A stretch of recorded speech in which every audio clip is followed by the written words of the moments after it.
The scene is a quiet, formal courtroom. The air is thick with unspoken grievances.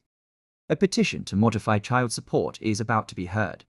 Let me tell you about a case I heard about recently. It was in family court. A petition to modify child support. The case was Mr. Henry versus Mrs. Henry. The judge began, her voice steady and calm. Mrs. Henry, this is a petition to modify child support. Explain your request. Mrs. Henry leaned forward eagerly. Thank you, Your Honor. Your Honor, She started. my husband, well, my ex-to-be, currently provides $1,000 a month for our 2 children. He earns over $80,000 as a truck driver, far more than my teacher's salary. I feel this is insufficient. I need a significant increase. She wanted a formal order and a significant increase. She painted a picture of their children's world. Private school, tutors, athletic programs, designer wardrobes. $1,000, she insisted, just didn't cover their world. A truck driver making over $80,000 a year was voluntarily paying $1,000 a month for their 2 children. But with her teacher's salary, she felt it wasn't enough. The judge asked a simple, pointed question. Mr. Henry, what's your response? Your Honor, I make $82,000. I give her $1,000 cash every month without fail. I also pay their health insurance, which is $309.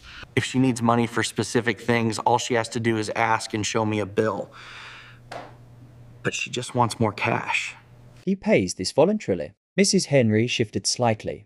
Yes, she admitted. Most of the time. I often have to remind him, of course. Remind him. The judge pressed. You know, she said, a touch of exasperation in her voice. Text him. Call him. A father shouldn't need to be reminded to support his children's lifestyle. The judge then asked about the private school tuition. It was $500 per child, Mrs. Henry confirmed. Exactly $1,000 a month. But she was quick to dismiss that. That's just the baseline, she argued. That's not life. She listed groceries, designer jeans for fitting in, travel soccer fees, proper ski coats for school trips. The implication was clear. His contribution was merely a starting point. For the lifestyle she was determined to maintain. The judge clarified the custody arrangement. It was essentially equal, 50-50. She looked at her and summarized the situation aloud. So he has them half the time, pays all of their private school tuition, and you're seeking more for you to spend during your time. Her voice rose, defensive. For them, she corrected. It's for their standard of living. She claimed she was the one anchored, maintaining the home they were used to, preserving a quality of life that shouldn't diminish because of the divorce. Then, it was Mr. Henry's turn. He sounded calm, but you could hear the weariness. It's not about the kids' ski coats. It's about control. She can't stand that I might use my money to build a new life. He explained that during his half of the time with the kids, he paid for everything: food, clothes, activities. The $1,000 was for her weeks. He mentioned buying $200 soccer cleats just last week and paying a tutor directly. His offer was simple. If she needed money for a specific thing, just ask and show him the bill. But, he concluded, she just wanted more cash. When the judge asked Mrs. Henry if that was accurate, she brushed it aside. That's not the point, she exclaimed. The point is proportionality. Her argument was that the children were entitled to live at the level his income could provide, full-time, not just during his weeks. Then, Mr. Henry revealed what he believed was the real motive. He told the court that Mrs. Henry was engaged to a successful man, and he had just started seeing someone new. This petition, he said, began the day she found out. Mrs. Henry was furious, her face reddening. That is a vile accusation, she shot back. She framed it as a battle for the children's future, where every dollar he spent elsewhere was a dollar stolen from them. I'm their mother, she declared. I know what they need. I should be the one disbursing his income for their benefit. The judge listened, then leaned back. His observation was razor-sharp. He told Mrs. Henry that she wasn't describing support for basic needs, but a mechanism to control finances and fund a lifestyle she dictated.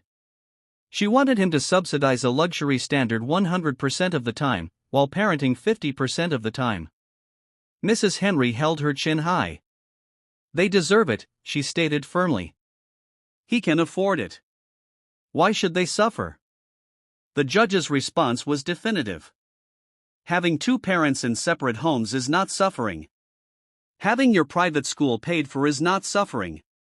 He told her she fundamentally misunderstood the purpose of child support. Then came the ruling.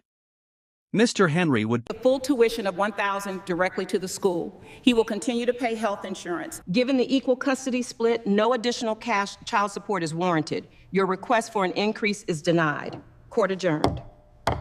The request for an increase was denied. As the court adjourned, Mrs. Henry gathered her things.